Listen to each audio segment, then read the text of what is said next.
Shreyas, bro, I'm currently trying to learn JS and React. How should I learn? I'm stuck in tutorial hell. Okay, see, you are stuck in tutorial hell because you're not using the knowledge that you learned from those tutorial to build something. So if you want to learn something, for example, you watch one or two good videos on JavaScript, then you watch one or two good videos on React, then and code along with those videos, right?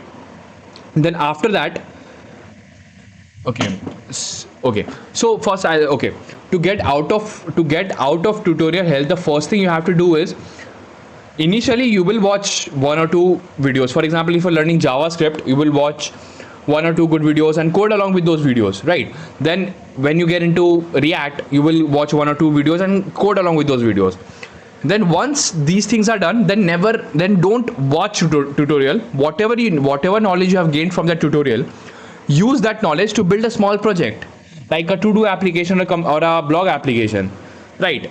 And while building, you will learn a lot. You will get stuck, but whatever knowledge you have gained from those tutorial, use that to build small projects. It will help you a lot, and it will help you to get out of tutorial hell.